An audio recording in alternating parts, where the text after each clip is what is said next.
डोळे हे खूप जास्त महत्वाचे असतात. ते कितीही जरी कोणी म्हणाल ना की डोळे हे जुलमीकडे वगैरे तरी ही आहे आय शॅडो प्लेट.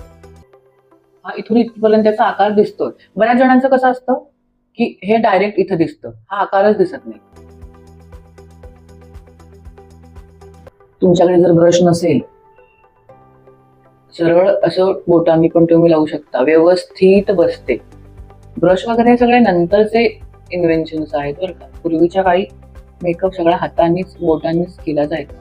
त्याच्यामध्ये आता माझ्याकडे पुस्तक आहे, त्याच्यामध्ये आय शॅडोज ढीगभर आहे.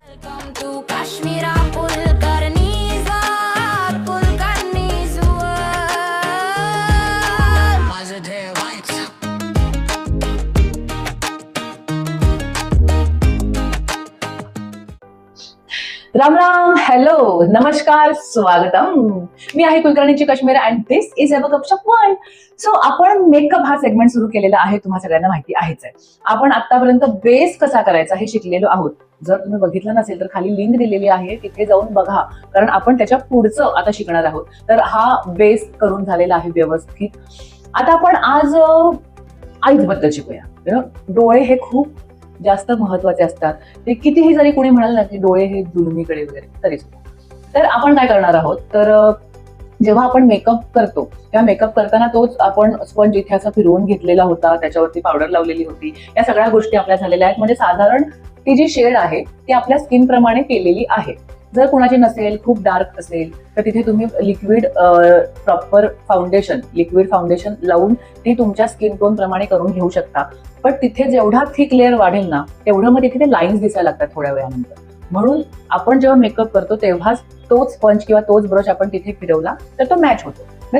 ते न करण्यामागची कारणं आणि करण्यामागची कारणं पण तुम्हाला माहिती पाहिजे, म्हणून मी तुम्हाला डिटेलमध्ये सांगते. आता ही आहे आय शॅडो प्लेट, ठीक आहे.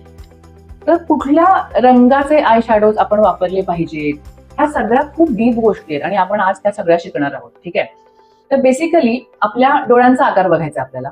आता माझ्या कशा डोळ्यांच्या ही सगळी आयलिड जी आहे ही दिसते प्रॉपर, म्हणजे एवढा आकार जो आहे, तुम्हाला ब्रशने दाखवला तर हा एवढा इथून इथपर्यंतचा बघताय, हा इथून इथपर्यंतचा आकार दिसतोय. बऱ्याच जणांचं कसं असतं की हे डायरेक्ट इथं दिसतं, हा आकारच दिसत नाही. मग अशा लोकांनी कधी सुद्धा ना डार्क वाला आयशॅडोज लावायचे नाही, कारण आधीच त्याची हे दिसतच नाही, ही जागाच कमी असते. ती डार्क केल्यामुळे ते अजूनच तिथे दिसणारच नाही बेसिकली. आणि शिवाय कॅरेक्टर वाईज जर तुम्हाला एकदम डिसेंट दिसायचं असेल तर एकदम लाईट शेड, नॅचरल शेड कडे आपण जाऊ शकतो. आणि जर कॅरेक्टर वाईज जसं आता मी रम्या करताना मी त्याला कॉर्नर करून जरा वेगळं वेगळं हे करते, जेणेकरून ती थोडीशी विलनिश वाटावी. तर आता आपण बेसिक कडे जाऊयात. तर यातला जनरली हा पिंक कलर आहे बघा, हा पिंक मी घेतेय.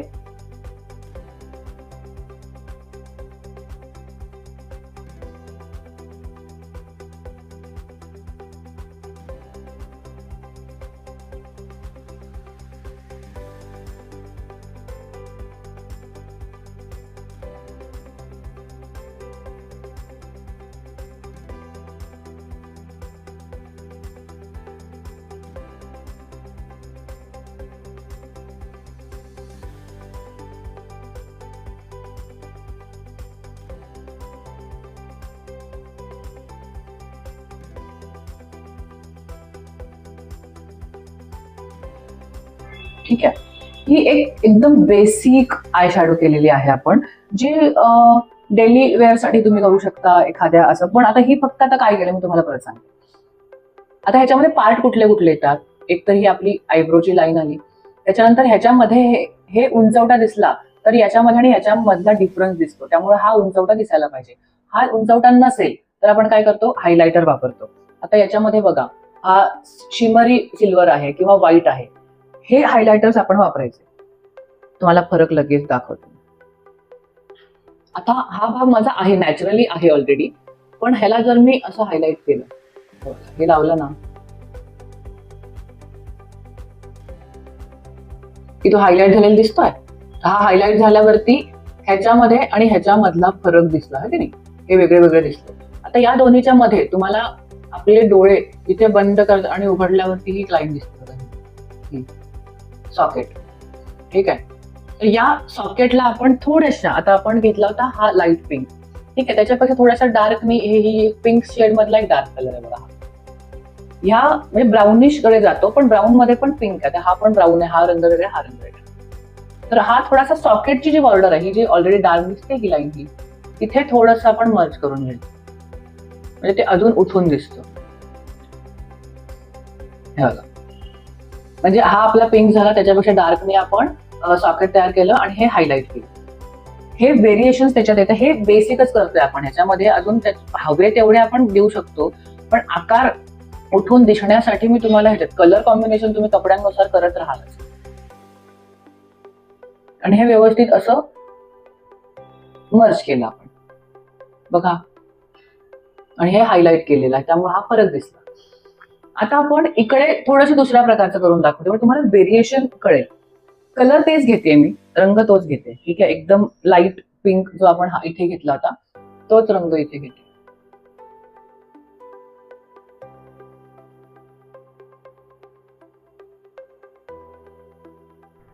तुमच्याकडे जर ब्रश नसेल, सरळ असं बोटांनी पण तुम्ही लावू शकता, व्यवस्थित बसते. ब्रश वगैरे सगळे नंतरचे इन्व्हेन्शन्स आहेत बरं का. पूर्वीच्या काळी मेकअप सगळ्या हातांनीच बोटांनीच केला जायचा.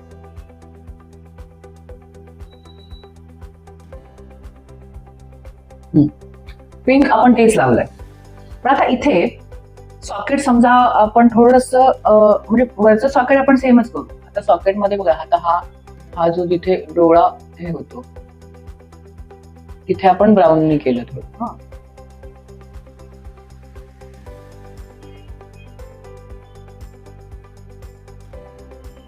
आणि वरती आपल्याला हायलाइट करायचं, जे मी तुम्हाला मगाशी दाखवलेलं, व्हाईट सिल्वर ह्या गोष्टींनी इथे आपण हायलाइट केलं. बऱ्याच जण काय करतात, इथून हायलाइट करतात, इथून नाही करायचं. आपलं जिथे आयब्रोची सेंटर आहे ना, तिथून ती गोष्ट हायलाइट करायची, कारण इथे आपण जे डार्क केलं मगाशी, कॉन्टरिंग जे आपण केलं आधीच्या व्हिडिओमध्ये, तर ते इकडे असं मर्ज होतं, मग हे इकडे मर्ज होतं, इथं हे हायलाइट मर्ज होतं. अशी खूप वेगवेगळ्या गोष्टी त्याच्यात असतात.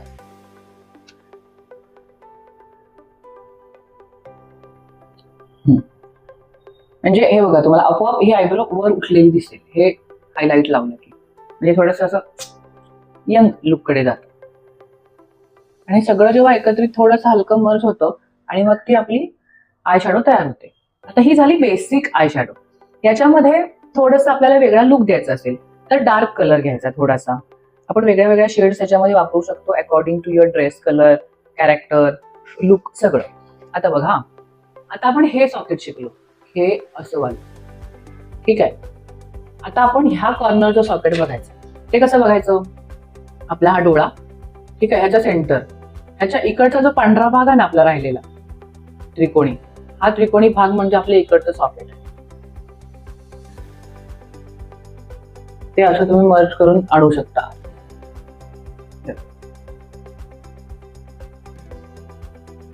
हे साईडचं ट्रँग्युलर सॉकेट आपलं, ज्याला पुन्हा असं मर्ज होऊन पुढे जाईल आणि इथे तुम्हाला डिफरन्स दिसेल. आता इथे बघा, हे कॉर्नर आणि हे आपण नॉर्मल प्लेन ठेवलंय आणि ह्या कॉर्नर केलं. आता गंमत यातली खरी काय तुम्हाला सांगते, हे करताना बरेच जण काय करतात की हे करताना हे असं खाली ओढलं जातं. हे जेवढं तुम्ही इथे असं खाली ओढाल ना, तेवढ्या डोळ्यांचा आकार असा दिसेल, मग तुमचं वय जास्त दिसेल. कधी कधी खूप जास्त एज असलेलं कॅरेक्टर पण करावं लागतं, म्हातार लुक द्यायचा किंवा अशा वेळी मग ते खाली ओढायचं. ते जेवढं खाली ओढू तेवढं आपलं वय जास्त दिसेल, आणि सेम आपण जेवढं ते वर घेऊ तिरकं तेवढं यंग दिसतो आपण. म्हणजे हे काय करायचं की आता हे आपलं आयब्रोचं हे आहे ना, या आयब्रोच्या दिशेकडे असं जेवढं तुम्ही वर घ्याल असा शेप, हे इथंपर्यंत भरायचं नाहीये, मी फक्त स्ट्रोक सांगते तुम्हाला. हे वरती गेलं की मग ते यंग कडे जातं. म्हणजे आपण मगाशी खाली घेतलं तर तेव्हा खाली आलं, आता हे असं वरती घेतलं पूर्ण.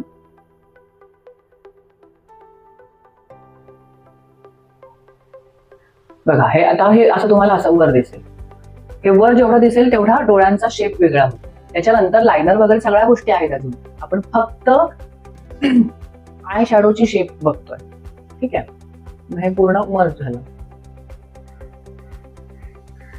आता जेव्हा हे इथं मर्ज होतं बरं का, इथं ह्या कॉर्नरला मर्ज झालं, त्याच्यानंतर जो हायलायटर आपण इथे लावतो, ठीक आहे, हा जो हायलायटर आपण इथे लावलेला, त्याच हायलायटरचा एक डॉट आपला जो म्हणजे काय आयबॉल आहे, त्या आयबॉलच्या बरोबर इथे इथे हा असा हा मर्ज करून टाकायचा.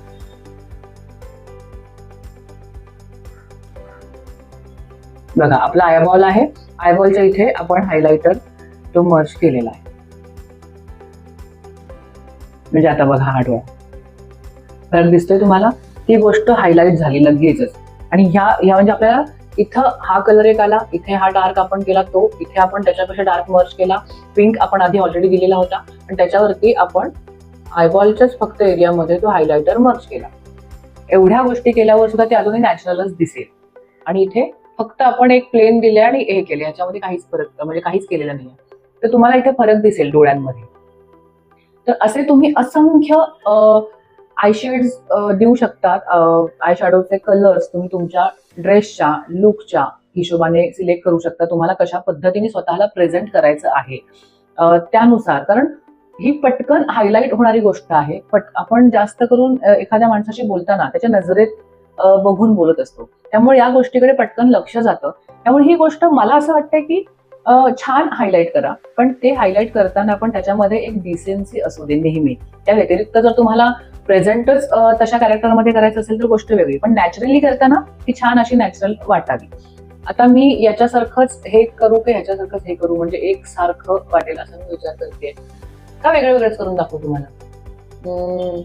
वेगळे वेगळेच करून दाखवते, ठीक आहे, म्हणजे आपल्याला व्हेरिएशन्स कळतील. तर आता बेसिकली आपलं आय शॅडो तुम्हाला मी त्याचं टेक्निक सांगितलेलं आहे, कशा पद्धतीने करायचं आहे. हे लक्षात ठेवा की हे फार खाली ओढायचं नाही. हे खाली ओढलं की आपलं वय जास्त दिसतं. जेवढं वर ओढू असं तेवढं ते छान यंग लुक कडे जातं. तर त्या पद्धतीने तुम्ही आय शॅडोची प्रॅक्टिस करत राहा. तर ही आय शॅडो आपली तयार झालेली आहे. आणि आय शॅडो मध्ये तुम्हाला हवा तो रंग तुमच्या ड्रेस प्रमाणे तुम्ही करू शकता. त्याच्यामध्ये आता माझ्याकडे पुस्तक आहे, त्याच्यामध्ये आय शॅडोज ढीगभर आहेत. आणि याच्या पुढे आता आपल्याला डोळ्यांचे आय शॅडो झालेले आहेत. आय शॅडो नंतर आपल्याला लायनर लावायचं आहे, आयब्रोचा शेप द्यायचा आहे, मस्कारा लावायचा आहे, काजळ लावायचं आहे, अशा बऱ्याच गोष्टी मर्ज करायच्या आहेत. मग आपला आय मेकअप पूर्ण होणार आहे. तर आय शॅडोज नंतर आपण आता पुढच्या व्हिडिओमध्ये लायनर कसं लावायचं ते बघूयात. तर ते समजून घेण्यासाठी आमचे हे व्हिडिओ नक्की बघत राहा, कारण ह्या सगळ्या छोट्या छोट्या टेक्निक्समुळे तुमच्या लुकमध्ये खूप फरक पडतो. हे तुम्ही आम्हाला स्क्रीनवर बघताना तुमच्या लक्षात येत असेलच की माणूस एकच आहे, पण वेगवेगळे कॅरेक्टर्स करताना आम्ही खूप वेगवेगळ्या पद्धतीने ते प्रेझेंट करतो, दिसतो आम्ही वेगवेगळ्या. त्याच्या मागचं कारणच ह्या सगळ्या छोट्या छोट्या ट्रिक्स आहेत आणि त्या सगळ्या टिप्स तुम्हाला मिळाव्यात म्हणून आपण हे व्हिडिओ करतोय, गप्पा मारतोय. तर त्यासाठी आमचे व्हिडिओ नक्की बघत राहा, लाईक, शेअर आणि सबस्क्राईब करायला विसरू नका. आणि मेकअपचं सेगमेंट तुम्हाला कसं वाटतंय ते सुद्धा नक्की सांगा. तोपर्यंत बाय बाय, थँक्यू.